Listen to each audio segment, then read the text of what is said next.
On Respire, prends le va temps. On est là. évidemment partir tout de suite sur les brèves, Adrien, puisqu'il y en a beaucoup cette semaine. On va commencer, et c'est moi qui commence les brèves, une fois n'est pas coutume, avec Gears of War. Vous le savez que Gears of War, la saga de jeux vidéo, a bien envie de passer sur le grand écran, mais pour l'instant n'a pas trouvé de réalisateur. Il y a quelques semaines, on avait Zack Snyder, le réalisateur évidemment de Justice League, de Batman v Superman, de 300, de Sucker Punch, qui disait: bah écoutez, moi j'aimerais bien Gears of War, j'aime bien Halo, j'aime bien Gears of War, j'aimerais bien réaliser une adaptation de Gears of War pour le cinéma. Il se trouve que Cliff Bleszinski, le créateur original de Gears of War, eh ben il est plutôt pour. Il dit que Zack Snyder, il est à son meilleur quand il adapte des licences existantes.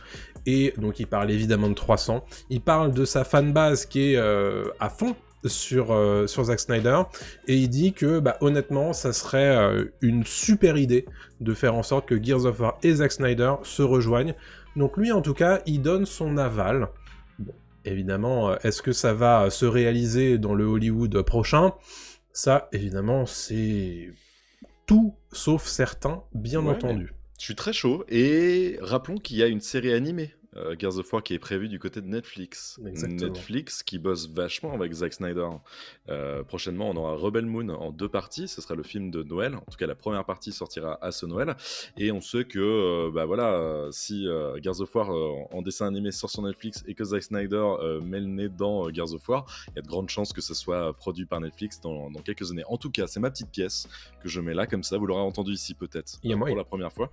Et on en reparlera dans quelques mois. Mais Zack Snyder avec Gears of War, c'est très très logique et très solide sur le papier. Ça s'emboîte plutôt bien en tout cas dans le concept.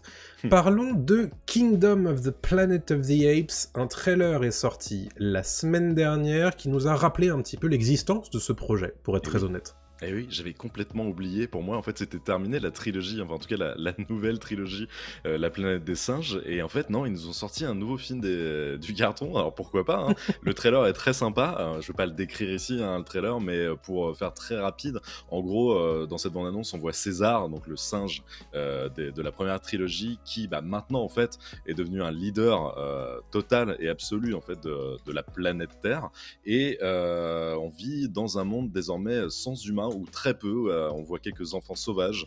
Voilà, les humains sont vraiment retournés à l'état primaire, on va dire, quoi, et les singes ont pris le contrôle.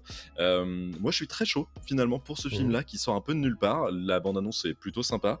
Les effets spéciaux ont l'air d'être encore assez incroyables. Voilà, on se rappelle quand même que dans la première trilogie, les VFX étaient fous. Enfin, vraiment, la motion capture était assez dingue. Et en parlant de motion capture, pour rappel, c'était Andy Serkis qui jouait Gollum, qui prêtait ses traits, en tout cas son corps et son physique, à César dans la trilogie de La Planète des Singes. Mais il a laissé sa place pour ce nouveau film, et c'est Owen Teague, donc un peu inconnu au bataillon, qui le remplace, mais il a été adoubé par Andy Serkis pour reprendre le rôle. Et la sortie du film est prévue pour mai 2024 aux États-Unis et en France, si tout va bien. Donc on vous conseille d'aller voir la bande-annonce, voilà, si vous êtes curieux. Ça n'a jamais été des mauvais films, ces remakes, en tout cas ces suites de La Planète des Singes. Ouais. Moi j'ai beaucoup aimé les origines de La Planète des Singes. J'aime bien La Planète des Singes, l'affrontement. J'aime un peu moins le troisième. Il faut savoir que le film sera réalisé par Wes Ball, à qui l'on doit la trilogie Le Labyrinthe. Voilà, donc qui a fait un petit peu de l'adaptation, on va dire, de fantasy young adult, ou de SF young adult. Plutôt ok aussi, hein, le Labyrinthe 1 et 2, ça se perdait sur la fin, mais c'était plutôt voilà, bien. Donc à voir en 2024, et puis un trailer qui donne envie, et qui renoue peut-être un petit peu avec ce qu'on connaît de La Planète des Singes dans la série et dans le film originel, c'est-à-dire les singes sont au pouvoir, quoi. Oui. Donc les singes ensemble, fort. Exactement, bien entendu. On a une séquence assez importante, assez imposante sur Marvel cette semaine. puisque pas mal de choses sont sorties d'une enquête de Variety aux États-Unis qui a un petit peu plongé sur les hauts et surtout les bas récents de Marvel Studios, notamment au sujet de Jonathan Majors, mais on va pas y revenir à ce sujet, mais aussi de certaines productions qui sont un petit peu émaillées de problématiques, notamment de Blade. Vous savez que Blade a été annoncé il y a déjà quelques années à la Comic-Con de San Diego par Kevin Feige lui-même en présence de Mahershala Ali, acteur qui a quand même remporté un Oscar, donc projet évidemment extrêmement attendu, et ce projet il est vraiment émaillé de problématiques de production puisque il a fait un hiatus de production 6 semaines avant de lancer sa production. Ils ont changé, je crois que c'est 5 fois de scénariste, ils ont changé de réalisateur également. Ça commence à faire beaucoup, et on apprend justement dans cette enquête de Variety que Mahershala Ali, il a commencé à dire moi en fait je vais partir parce que j'ai un problème avec le script de Blade, et on a appris dans cet article justement que les différentes itérations de ce scénario commençaient à le faire passer un petit peu comme un personnage secondaire dans son propre film, ce qui est évidemment problématique pour un film Blade, et donc il a fallu que Kevin Feige reprenne la main sur cette production. Donc compliqué de faire sortir de terre une nouvelle itération de Blade, puisqu'évidemment il y avait eu 3 films au début des années 2000, fin des années 90, début 2000, et là, visiblement, l'intégrer au MCU, ça a l'air d'être un peu complexe, quoi. Attends, tu veux dire qu'il y a des problèmes chez Marvel en ce moment? Et que tout ne se passe pas bien? Tout dans un. Et les gens parlent. Les gens parlent, ça y est, les langues se délient. ce qui est très bien pour nous, parce qu'on a beaucoup de choses à dire Exactement. dans l'émission, mais c'est vrai qu'en ce moment, ça cause. C'est d'ailleurs le cas, a priori, chez The Marvels qui a connu une période de reshoots assez extensive, de 4 semaines, sous la direction de Nia DaCosta, ou pas. Ouais, exactement. En fait, pour rappeler, donc The Marvels qui sort là cette semaine en France, en fait, il réunit les personnages de Carol Danvers, Monica Rambeau et Kamala Khan. Carol Danvers qu'on a pu voir dans Captain Marvel, joué par Brie Larson, et Kamala Khan qu'on a pu voir dans Miss Marvel, qui était une série Disney+. Et Exactement. Monica Rambeau était dans WandaVision. C'était un personnage secondaire, mais voilà, là maintenant qui prend un peu plus d'ampleur. Donc le film The Marvels et le prochain film Marvel est finalement pas très attendu par les fans. Parce que Captain Marvel avait été une petite déception, même si au box-office ça avait fonctionné, mais c'était pas l'un des personnages les plus aimés de la fanbase. Et Nia DaCosta avait une grosse responsabilité, et on sent que Marvel a décidé de mettre autour d'elle 2 autres personnages pour peut-être gonfler un petit peu la hype autour du film. Le problème, c'est comme tu l'as dit, il y a eu 4 semaines de reshoots qui ont été nécessaires pour clarifier un petit peu un scénario complexe. En tout cas, c'est ce qu'on comprend de l'article de Variety. Et au-delà de ça, Nia DaCosta, la réalisatrice, avait déjà commencé un autre projet alors que le film The Marvels était en post-production. Ce qui est considéré en fait comme très inhabituel pour un film d'une telle envergure en fait. Donc elle aurait entre guillemets quitté le navire au moment un peu décisif des reshoots et de là où tout va se mettre en place et du nouveau montage. Elle a nié un petit peu ces faits-là très récemment en disant que ça avait pris un peu trop d'ampleur, qu'on avait peut-être un petit peu trop modifié ses propos, etc. Et que c'est pas forcément le cas. Mais le fait est qu'elle ne nie pas non plus être partie sur son nouveau projet alors qu'elle était en train de terminer The Marvels. Le film, pour le rappel aussi, a vu sa date de sortie reportée à 2 reprises pour donner un peu plus de temps au cinéaste en fait, de finir son film. Et il y a eu une projection test réalisée au Texas et avec des retours très très mitigés sur le produit fini. Donc ça ne sent pas très très bon pour The Marvels, et au-delà de ça, il y a aussi des insiders qui annoncent un début très très compliqué, très moyen au box-office. Donc on suivra ça de près, on vous donnera des infos, je pense la semaine prochaine, ou voilà, maximum dans 2 semaines. Oui, puisqu'on ne va pas faire de cachotterie. The Marvels fait partie évidemment du radar des sorties que je vous ai concocté pour cette semaine. On va terminer avec Marvel qui se met un petit peu en ordre de bataille pour la suite, et qui a annoncé quelque chose auquel je m'attendais pas du tout. C'est un nouveau label de production qui va s'appeler Marvel Spotlight. Marvel Spotlight, ça aura l'objectif de créer des histoires, on va dire, plus terre à terre, plus centré sur les personnages que ne le sont les films du MCU ou les productions télé pour Disney+ du MCU, à commencer par la prochaine série Marvel qui arrivera sur Disney+, à savoir Echo, qui arrive le 10 janvier 2024. C'est une série spin-off de Hawkeye, parce que le personnage d'Echo, on l'avait découvert dans Hawkeye, et qui nous permettra de retrouver le personnage de Wilson Fisk, incarné par Vincent D'Onofrio, qui revient du coup dans le rôle de Kingpin, le caïd, et on a vu par ailleurs une bande-annonce de ce nouveau projet. La bande-annonce est pas trop mal, t'en as pensé quoi toi? La bande-annonce est très cool, la bande-annonce se veut un peu gritty, un peu brute, à la Ouais. Daredevil version Marvel télévision de l'époque. D'ailleurs, on a un aperçu d'une microseconde de Daredevil dans cette bande-annonce. Ça a l'air assez violent, on sent que voilà, ils veulent tenter quelque chose un peu plus adulte, d'où le label Spotlight, voilà, qui sera vraiment le label pour adultes de Marvel. C'est ça. Moi ça me va, et ce que derrière ça va suivre niveau scénar, c'est ça le plus important, parce que si c'est pour faire du violent pour faire du violent, moi ça C'est ça. m'intéresse pas. Je veux que derrière ce soit justifié et Ouais. qu'il y ait vraiment un côté. Mais je t'avoue que Echo n'était pas du tout sur mes radars Pareil. avant la bande-annonce. Maintenant, la hype commence à prendre un peu plus, donc Ouais. je serais curieux début janvier de découvrir ça. Bah, écoute, pourquoi pas. En tout cas, effectivement, tu l'as rappelé à juste titre, Marvel Spotlight, ça sera le label qu'on appelle TVMA aux États-Unis, ça veut dire mature, ce qui n'est évidemment pas habituel pour les productions de super-héros du MCU, qui, elles, se contentent évidemment du PG-13, le fameux, où c'est très rare en tout cas d'avoir quelque chose de MA ou de 17 pour... Oui, plus ouais. pour Deadpool notamment, et ce sera le cas, on le sait, de Deadpool 3. Donc intéressant de les voir un petit peu tâtonner, et c'est aussi sans doute, j'imagine, pour tester de nouvelles choses, à des budgets peut-être un petit peu moindres, donc pourquoi pas. Et au-delà de ça, c'est aussi pour mettre en avant les super-héros street level Ouais. de Marvel, vraiment tout Ouais. ce qui est Daredevil, Echo, Hawkeye, enfin Hawkeye peut-être un peu moins, mais en tout cas ces super-héros-là, qui sont des héros un peu plus du quotidien, qui sont pas à affronter des menaces cosmiques ou des choses comme ça, voilà, qui sont vraiment à New York en général, basés dans la rue, et qui vont taper des gueules, quoi. Donc c'est les héros plus bruts, plus facile aussi de s'identifier à ces héros-là, quoi.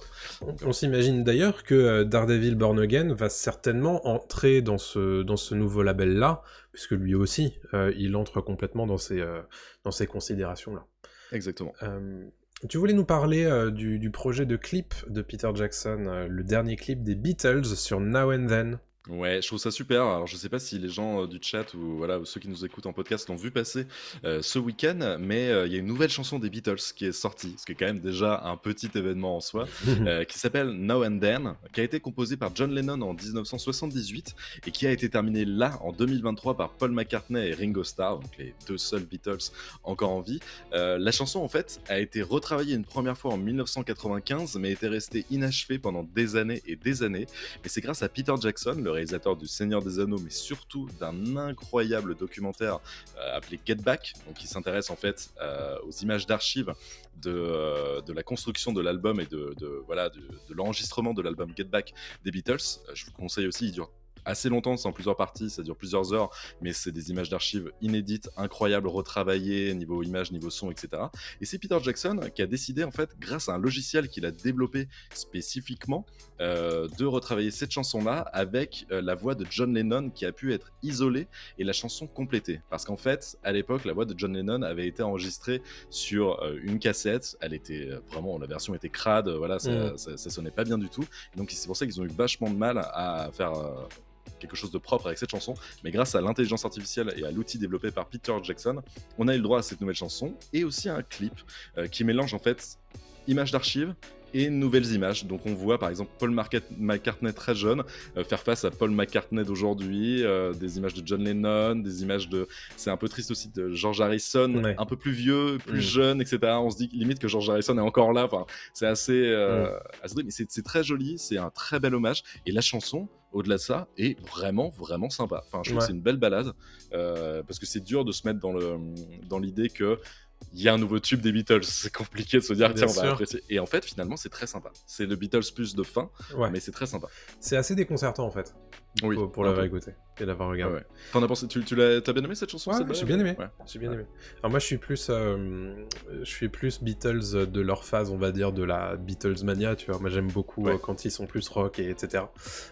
Mais c'est très sympa à écouter en tout cas. Mm. Parlons de House of the Dragon, sans transition, bien entendu. House of the Dragon, on a eu des petites nouvelles, puisque ça s'est un petit peu activé la semaine dernière chez HBO, qui a organisé un événement presse autour du chef du réseau, du network HBO, qui s'appelle Casey Bloys. C'est à New York que ça s'est déroulé, et il se trouve que les petits plaisantins, les petits chanceux ont eu l'occasion de découvrir un trailer de House of the Dragon saison 2 et d'apprendre la confirmation que tout ça, ça sortirait au début de l'été 2024. Alors ça veut tout et rien dire, hein, été 2024, puisque vous savez que souvent l'été ça commence désormais pour les majors plutôt au niveau du mois de mai. On sait que House of the Dragon, la saison 1, c'était plutôt fin août 2022.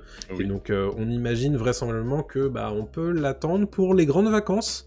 En France, ça serait plutôt logique, et ça risque évidemment de faire l'événement, cette saison 2 de House of the Dragon en 2024.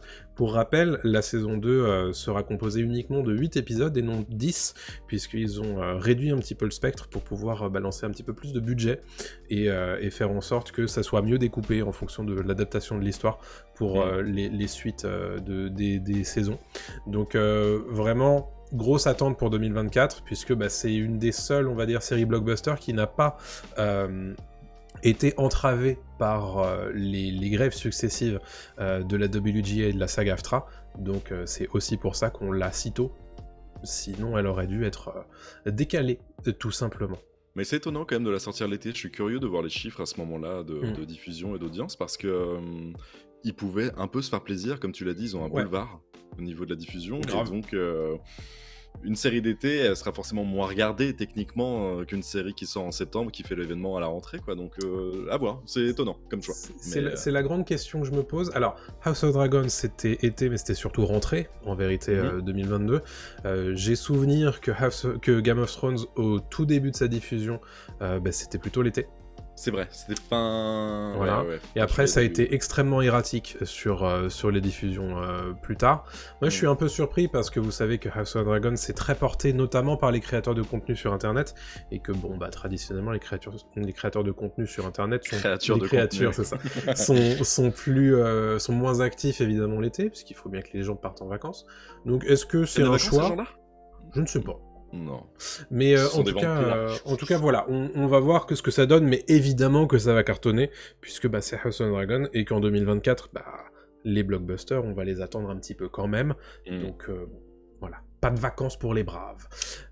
Allez, on va parler d'un projet étonnant dont on entend parler désormais. C'est un reboot.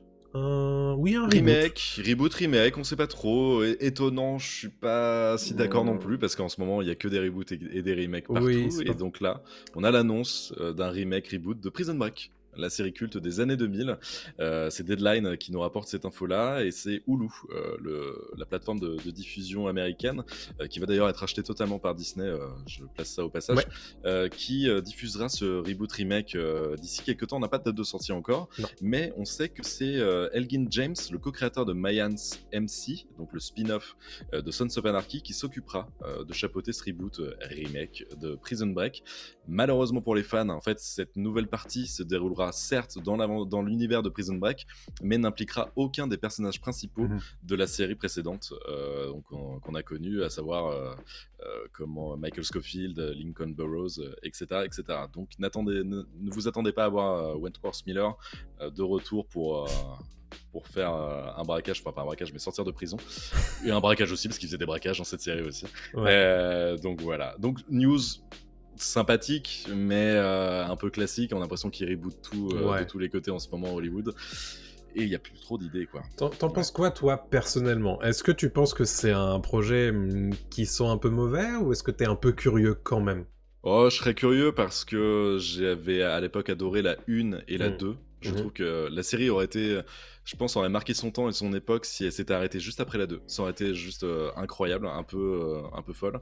Malheureusement, elle s'est perdue en cours de route. Et si là, on a un bon showrunner, une storyline sympa, c'est toujours cool les films de prison, donc, Moi, j'aime beaucoup, ouais. donc pourquoi pas une série de prison cool aussi actuelle. Ça a quasi 20 ans hein, quand même, Prison Break maintenant. 2005. C'est sorti en 2005, tu vois, Ouais. donc ouais, pourquoi pas quoi. Pourquoi pas faire une nouvelle série. Je suis curieux également. Est-ce que ça me fera dépasser la saison 2 ? Je ne sais pas. Mais on verra en tout cas. Parce que moi, je m'étais arrêté complètement à la saison 2 et j'ai fait, bon, c'est bon. C'est très bien. C'est Ouais. très bien. Exactement. Est-ce qu'on va s'arrêter pour la saison 2 ? Je ne sais pas. En tout cas, The Last of Us, pareil, a confirmé lors de cet événement presse à New York par Casey Bloys autour de HBO, The Last of Us va se tourner début 2024. On s'en doutait évidemment au moment de la reprise de la WGA. Pour l'instant, on est toujours dans l'attente de la SAG-AFTRA, mais ça devrait se signer prochainement, a priori, ça devrait se résoudre. Et donc HBO met la priorité, bien entendu, sur The Last of Us, sa série événement du début de l'année 2023. Pedro Pascal, Bella Ramsey devrait évidemment briller à nouveau dans cette saison 2, et qui n'est pas prévu pour le planning 2024. Chez HBO, on imagine très vraisemblablement que ça devrait plutôt arriver vers début 2025, étant donné la date du début de tournage, à savoir début 2024, ça serait tout à fait logique pour cette saison 2 qui est évidemment très attendue et qu'on espère tout aussi marquante que le jeu numéro 2 qui était sorti sur PS4 puis PS5. Je fais confiance à Craig Mazin, à Neil Druckmann pour nous retourner la tête. Ça devrait aller, ça devrait le faire. Exactement. En tout cas, ça donne très très envie. Un peu comme une saison 3 de The Bear finalement. Exactement, quelle transition, oh là là. The Bear, alors évidemment je la conseille toujours cette série. Je résume ce qu'est The Bear, c'est l'histoire d'un super chef d'un restaurant étoilé qui décide de reprendre en fait un établissement de sandwich, voilà, à Chicago, un boui-boui quoi, pour le transformer en un restaurant raffiné. Je fais ça très court, c'est parce que son frère est décédé et il décide de reprendre l'établissement. The Bear, c'est assez incroyable, c'est extrêmement rythmé, il y a des moments dramatiques, des moments très drôles, c'est une comédie dramatique si on veut. On n'a pas vu ça depuis très longtemps, une série aussi intelligente, aussi forte dans le traitement de tout ce qui est deuil, de tout ce qui est anxiété, stress, parce que évidemment dans une cuisine on n'arrête pas de bouger tout le temps et d'être stressé, voilà. Donc c'est vraiment super, c'est une incroyable série. Elle a été renouvelée par FX aux États-Unis pour une 3e saison. En France, elle est diffusée sur Disney+. Tout à fait. La saison 2 avait été en décalé par rapport à la diffusion américaine, donc là il y a des chances que ce soit un peu la même chose pour la saison 3, qui n'a toujours pas de date de sortie. Et on rappelle que l'acteur principal c'est Jeremy Allen White, qui a gagné un Golden Globe ou un Emmy il y a pas longtemps pour son rôle dans The Bear, et qui jouait dans Shameless pendant des années, et c'est un excellent acteur qu'on voit de plus en plus, qu'on va voir de plus en plus, là notamment dans un film sur le catch avec Zac Efron. C'est vrai. Un film aussi Apple TV+, je crois, récemment. Voilà. Donc il y a beaucoup de choses qui se passent avec Jeremy Allen White, et je vous conseille encore une fois de regarder The Bear, c'est génialissime. Et c'est bien un Golden Globe qu'il a remporté en 2023. Merci. Dans la catégorie meilleur acteur dans une série musicale ou comique, à savoir The Bear. Donc. Voilà, ça, bon, les catégories, on s'en fout, c'est n'importe quoi, parce que c'est pas une série comique, ni musicale, mais voilà.